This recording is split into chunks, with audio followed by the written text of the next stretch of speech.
싸움이라면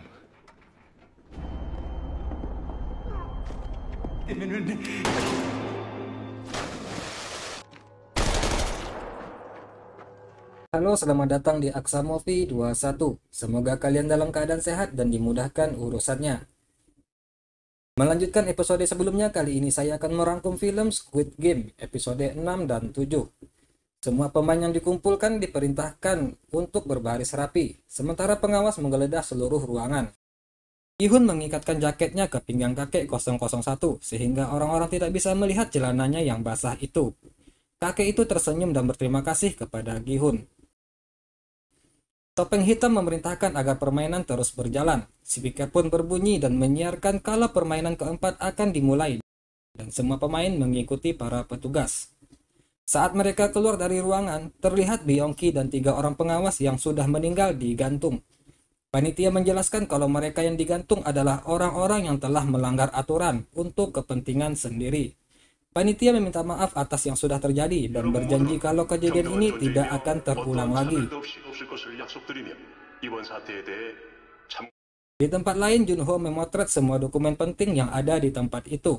Perhatiannya kemudian teralih ketika telepon berdering berulang kali. Si Topeng Hitam mengangkat telepon itu. Kepada si penelpon, dia mengakui kalau terjadi masalah kecil. Tapi dia sudah menanganinya dan memastikan tidak ada bekas yang tersisa saat para VIP tiba. Permainan kali ini adalah permainan yang dimainkan berpasangan. Jadi mereka harus mencari rekan. Jika keduanya setuju bermain bersama dan berjabat tangan, mereka akan menjadi satu tim. Mereka mempunyai waktu 10 menit untuk membentuk tim. Gi-hun awalnya kelihatan ingin mengajak Sang-woo untuk bermain, tetapi Sang-woo sudah mengajak Ali duluan. Kakek tahu jika tidak akan ada yang mau menjadi timnya, maka dia mendekati Gi-hun dan memberikan jaketnya. Dia menyuruh Gi-hun mengenakannya karena jika dia tidak memakainya, orang-orang akan merendahkannya. Waktu sudah tidak tersisa banyak, satu persatu sudah membentuk tim. Gi-yeong juga mengajak Sae-beok bermain dengannya dan bilang akan membuat Sae-beok menang, apapun caranya, dan jadilah mereka satu tim. Seorang pria lain juga mendekati Gi-hun dan mengajaknya satu tim. Pria itu bilang kalau Gi-hun tidak segera membentuk tim, dia bisa tereliminasi secara otomatis karena jumlah mereka sekarang ganjil. Mendengar ucapan pria itu, Gi-hun jadi semakin berat untuk meninggalkan kakek 001. Pada akhirnya dia menolak ajakan pria itu dan malah mengajak kakek itu untuk satu tim dengannya. Waktu pun habis, semua pemain yang sudah mempunyai tim diperintahkan untuk masuk ke area bermain. Dan orang yang tidak mendapatkan pasangan adalah Mineo. Para pengawas yang ada di sana mendekat dan menyeretnya pergi.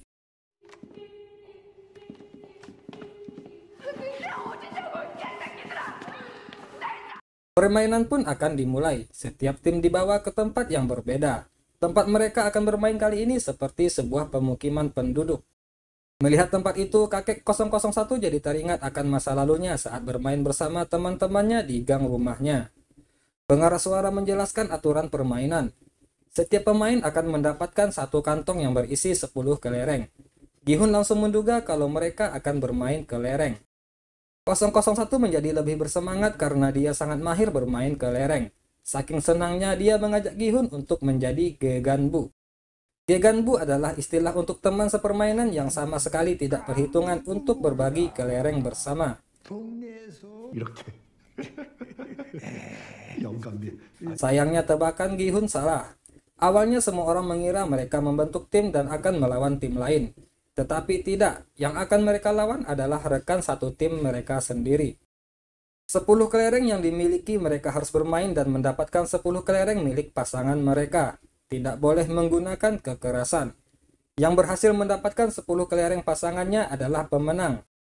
Waktu yang diberikan adalah 30 menit.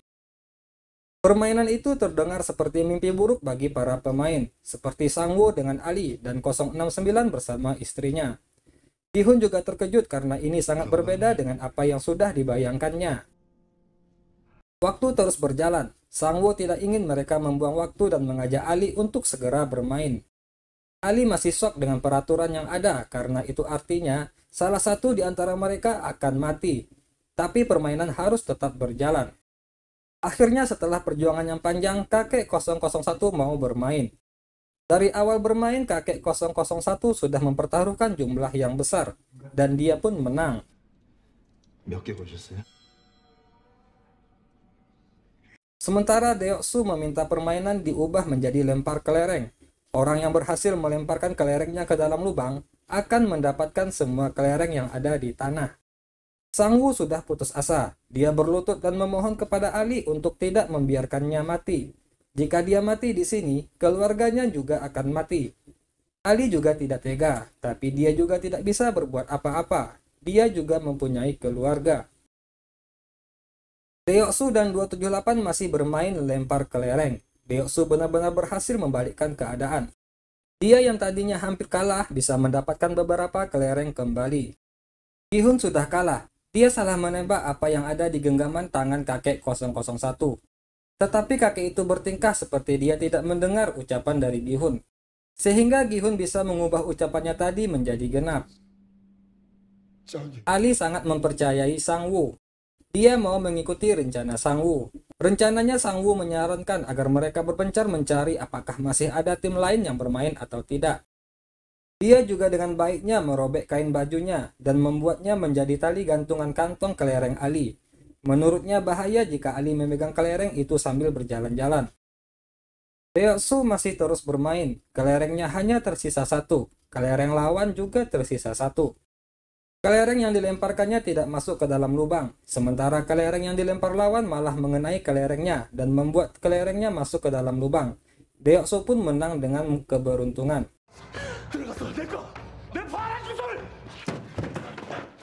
Peserta 278 yang berusaha kabur ditembak secara beruntun di tempat.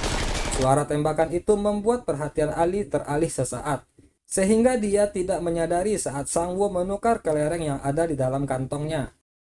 Ali sangat jujur, dia mengikuti semua sesuai apa yang Sang Wu katakan, tapi sayangnya dia ditipu. Sang Wu mengambil semua kelerengnya dan menyerahkannya kepada pengawas. Dia menegaskan pada pengawas kalau dia mendapatkan kelereng itu tanpa kekerasan. Jadi metodenya tidak salah. Sang Wu dinyatakan menang dan Ali pun harus ditembak mati. Waktu tersisa 3 menit. Sae-beok mengajak Ji Yeong untuk bermain. Permainan mereka adalah melempar kelereng ke dinding. Yang paling dekat dengan dinding adalah pemenangnya. Ji Yeong menyuruh agar Sae-beok yang mulai duluan. 네가 먼저 해. Permainan Sae-beok dan Yi Jae-yong dimulai. Sae-beok melempar kelerengnya hampir mendekati dinding. Tapi pas giliran Yi Jae-yong, ia melempar kelerengnya di bawah kakinya. Sae-beok marah karena Yi Jae-yong sengaja kalah. Yi Jae-yong sengaja kalah karena dia tidak punya tujuan jika keluar dari tempat itu. Tidak seperti Sae-beok yang masih memiliki adik yang menunggunya. 너는 꼭 살아서 나가. 동생도 찾고. Di tempat lain, Ali sudah berkeliling mencari Sang Wu setelah memeriksa semua tim dan kembali ke tempat awal. Tapi sayangnya Sang Wu tidak muncul. Ali mulai menyadari kalau dirinya ditipu. Dia memeriksa kantong kelerengnya dan isinya hanyalah batu kerikil.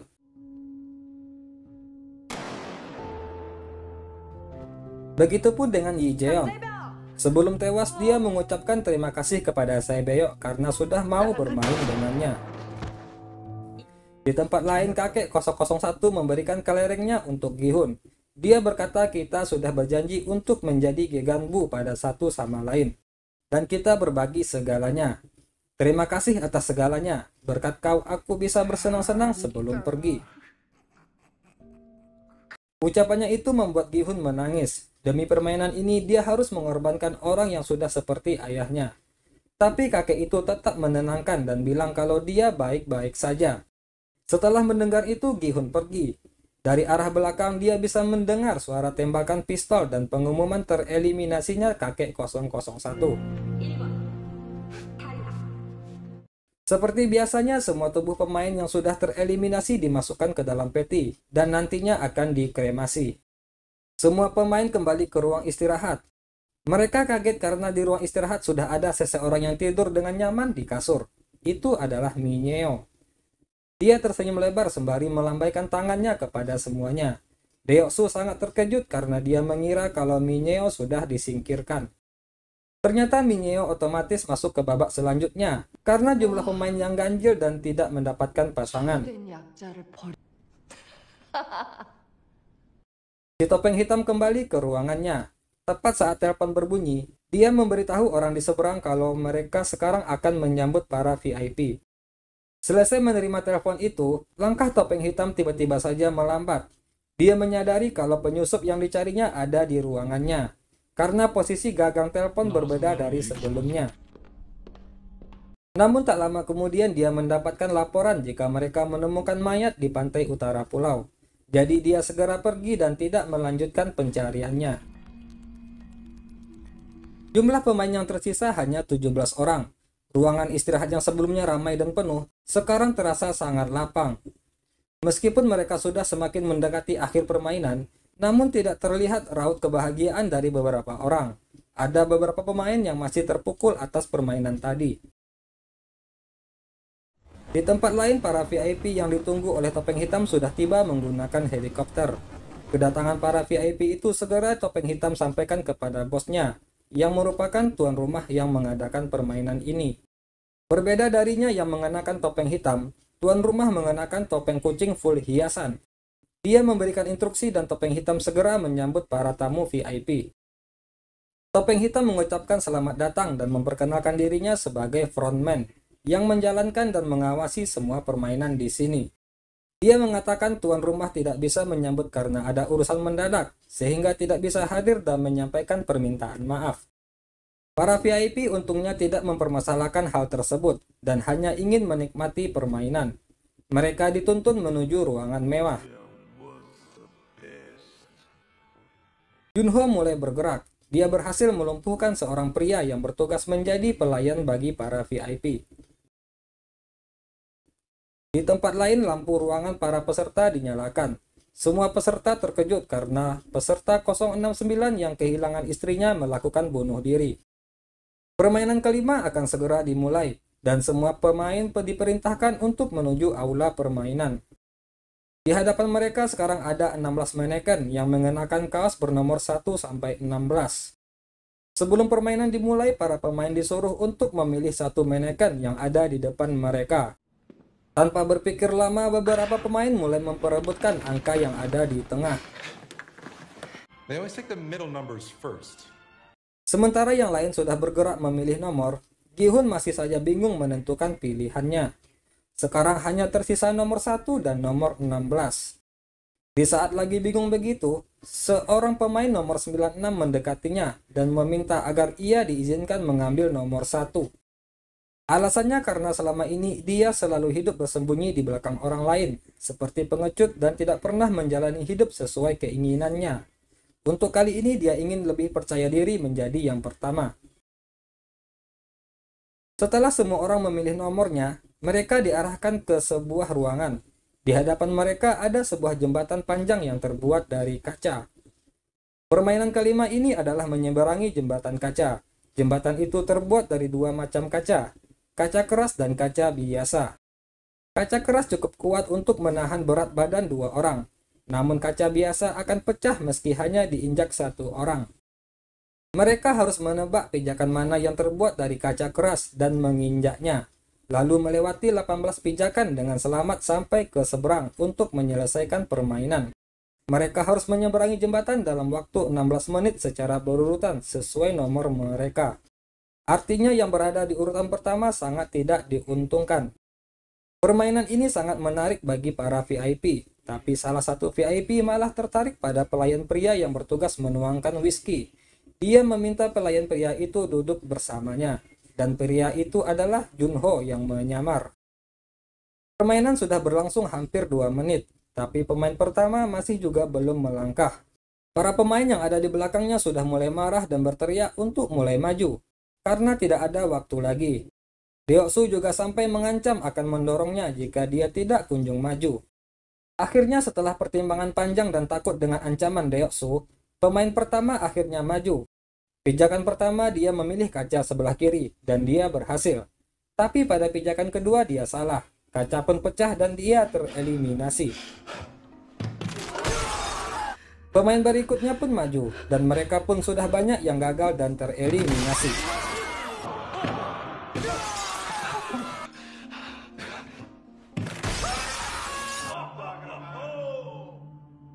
Sekarang tersisa 10 pijakan lagi yang masih harus ditebak, sementara pemain yang tersisa ada 11 orang. Sekarang pemain ke-8 harus terus melangkah maju. Deoksu akan mendorongnya jika dia tidak maju. Gi-hun juga mulai naik jembatan, tapi baru di pijakan pertama dia tidak ingat pijakan mana yang harus diinjaknya. Untungnya Sae-beok memberi tahunya. 쪽이라고. 정신 차려. Kini Deoksu yang berada di urutan pertama. Masih ada 6 pijakan yang harus ditebaknya. Sisa waktu kurang dari 7 menit. Deoksu berbalik dan mengatakan kalau dia tidak akan bergerak maju. Di tempat lain seorang VIP memerintahkan Junho untuk membuka topengnya. Junho menolak dengan alasan tidak boleh melepaskan topeng sesuai aturan. VIP itu tetap bersikeras dan akhirnya Junho setuju mau melepaskan topengnya tapi di tempat yang sepi. Hanya mereka berdua. Dengan senang hati VIP itu pun mengabulkannya. VIP itu membawa Junho ke ruangan khusus. Setelah melihat wajah di balik topeng, dia semakin senang. Dia mengira kalau Junho adalah pelayan biasa. Sayangnya dia salah. Junho mempunyai pistol dan mulai memerintahkan VIP itu menceritakan semua yang diketahuinya mengenai permainan ini. Junho merekam semua pengakuannya Tell me itu. everything. You know, Pemain ke-11 adalah Mineo. Dia tidak mengenal rasa takut di hadapan Deoksu dan menghinanya sebagai pengecut. Dan yang dilakukannya adalah memeluk Deoksu dengan erat, hingga Deoksu tidak bisa melepaskannya. Dan kemudian dia menjatuhkan dirinya membawa Deoksu jatuh bersamanya.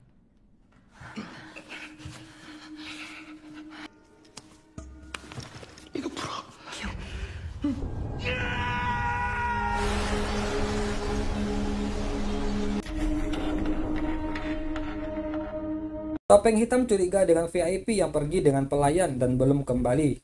Dia memerintahkan anak buahnya untuk memeriksa VIP tersebut. Topeng hitam mendapatkan laporan dari anak buahnya jika VIP yang menghilang ditemukan pingsan. Sisa waktu tinggal 23 detik. Pemain ke-13 masih kesulitan memilih. Dan saat itu Sang-woo yang berada di belakangnya mendorongnya dan memecahkan kaca yang ada di depannya, sehingga dia pun tereliminasi. Waktu tidak tersisa banyak. Dengan sisa waktu yang sedikit, Sae-beok dan Gi-hun berhasil tiba di garis finish juga. Kaca di jembatan hancur dan berterbangan ke arah mereka. Goresan kaca mengenai wajah dan badan mereka.